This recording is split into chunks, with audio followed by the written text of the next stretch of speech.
성부와 성자와 성령의 이름으로 말씀드립니다. 한 주간 동안 안녕하셨는지요? 오늘 말씀은 예수님이 요한복음에서 행한 7가지 기적 중 갈릴리아 지방 가나의 혼인잔치에서 물을 포도주로 변화시키는 첫 번째 기적에 대해 이야기하고 있습니다. 아시다시피 예수께서 첫 번째 기적을 흔쾌히 베푸신 것은 아닙니다.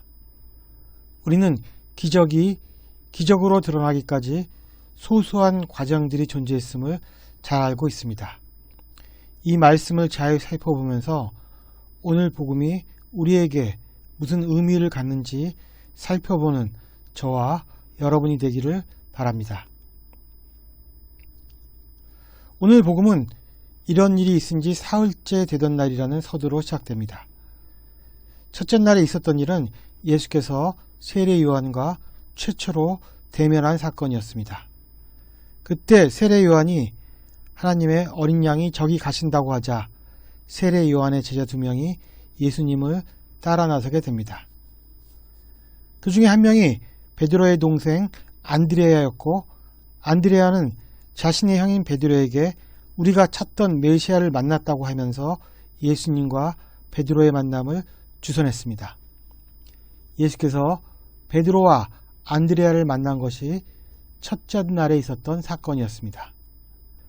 이어 둘째 날은 예수께서 필립보를 만나 당신을 따라오라고 하십니다.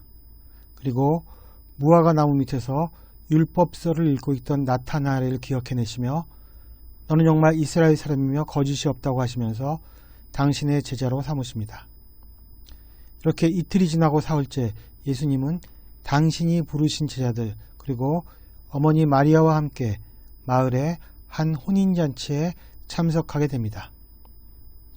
성서에서 사흘째 되던 날은 출애굽기 19장 11절에 셋째 날을 준비하여라.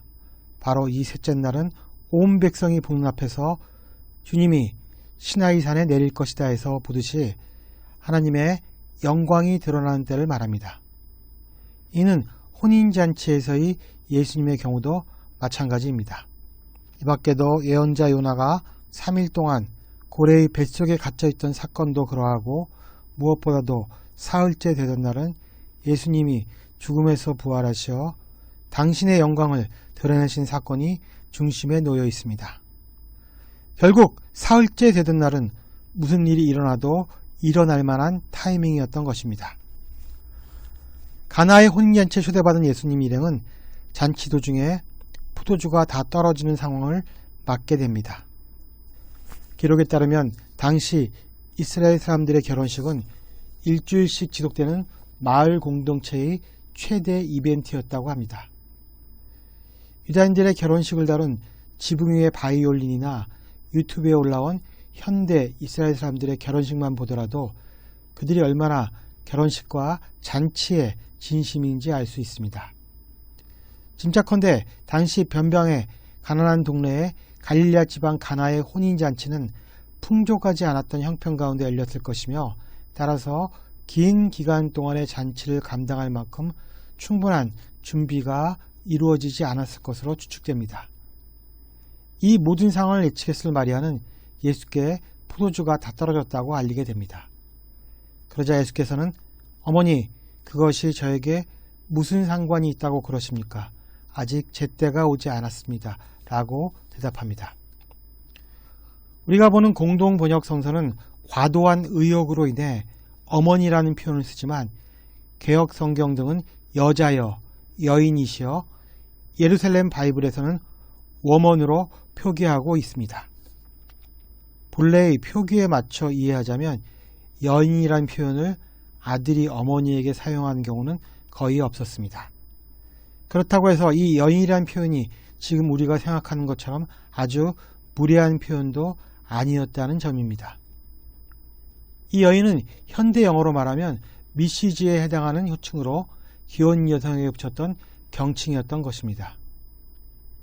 예수님이 자신의 어머니에게 이러한 경칭을 붙여 마치 제3자 대하듯이 부른 까닭은 이제 당신의 공생애가 시작되는 시점, 당신이 마리아의 아들이란 신분을 넘어서서 하나님의 아들이란 점을 분명히 하기 위해 사용된 호칭이라는 것이 지배적인 견해입니다.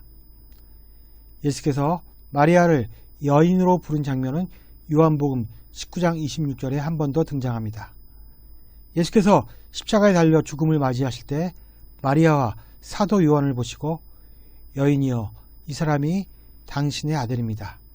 이분이 내 어머니시다 라고 하셨던 것입니다. 예수님은 남남이었던 서로를 어머니와 아들로 받아들이게 함으로써 새로운 가족을 구성하고자 했는데 이는 장차 등장할 교회 공동체가 어떠한 원리로 움직여야 하는지를 예시한 것으로 볼 수 있습니다. 예수께서 아직 때가 오지 않았다고 대답하신 이유는 그 때라는 것이 아버지 하나님께서 영광을 받을 때인 동시에 당신께서도 영광을 받을 때인데 그때는 바로 십자가 위에서의 죽음과 부활 사건인 것입니다. 당신은 그 때를 향해 가고 있는데 시쳇말로 어머니인 마리아께서 훅 하고 들어오자 예수님은 그러한 개입에 대해 어머니를 여인이라고 부르며 의식적으로 거리를 두었으며 결국 당신은 하나님의 아들로서 아버지 하나님의 뜻을 더 존중하겠다는 의사를 분명히 하셨던 것입니다. 제가 보기에 마리아는 비록 예수님이 당신의 아들이기는 하지만 그보다 먼저 하나님의 아들이심을 충분히 인지하고 있었습니다. 마리아는 이미 탄생 때부터 자신의 아들인 예수가 지극히 높으신 하나님의 아들이라 불릴 것을 알고 있었기 때문입니다. 그래서 마리아는 하인들에게 이렇게 말합니다. 무엇이든지 그가 시키는 대로 하여라.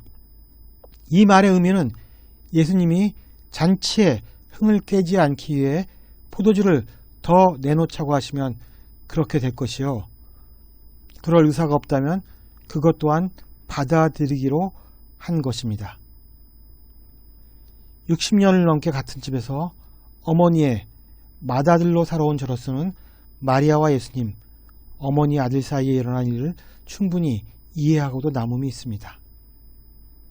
어머니란 존재들이 자식에 대해 놓지 못하는 마음 하나가 바로 자신과의 동일시입니다.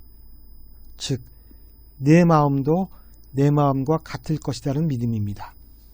예를 하나 들어보겠습니다. 가령 지인의 초대로 어머니와 제가 음식점에 갔는데 뜬금없이 어머니가 제게 아들아, 오늘은 내가 여기 음식값을 내라고 한다면 저도 예수님처럼 지금은 제가 계산할 때가 아닌데요 라는 대답이 목구멍까지 나왔을 것입니다. 좀 더 나아가 어머니가 이봐요, 우리 아들에게 계산서를 좀 갖다 줘요 라고 말했다면 아들은 자신이 음식값을 낼 때가 아닌데도 불구하고 어머니의 위신을 생각해서라도 셈을 치르게 되었을 것입니다. 예수님도 마치 엄마가 심부름을 시키면 처음에는 꼭 지금 가야 돼 라고 대묻다가 결국에는 마지못해 알았어 갔다 올게 라고 다녀오는 아이의 모습과 별반 다르지 않았습니다. 결국 예수님은 본래의 당신의 뜻을 꺾고 어머니의 뜻을 쫓아 평범한 물로써 고급 포도주를 빚어내는 기적을 이룹니다. 비록 당신이 받으실 영광의 때를 앞당긴 행위였지만 그 행위는 모든 사람들에게 흡족한 결과를 가져왔습니다. 그래도 마리아는 선택권을 아들에게 넘겼다는 점에서 평범한 어머니와는 다릅니다.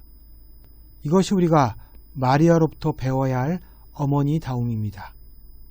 그리고 어머니와 자식 사이에라도 하나님이 계심을 믿는 것, 이 또한 우리가 마리아로부터 본받아야 할 지혜인 것입니다.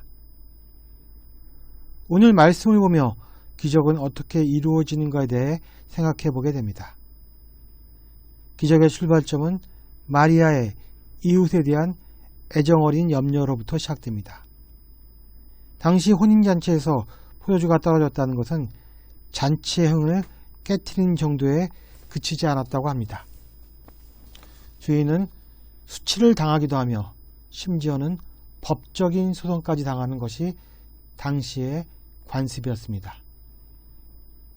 이에 아들이 어떤 존재인지를 알고 있던 마리아는 예수께 도움을 청합니다.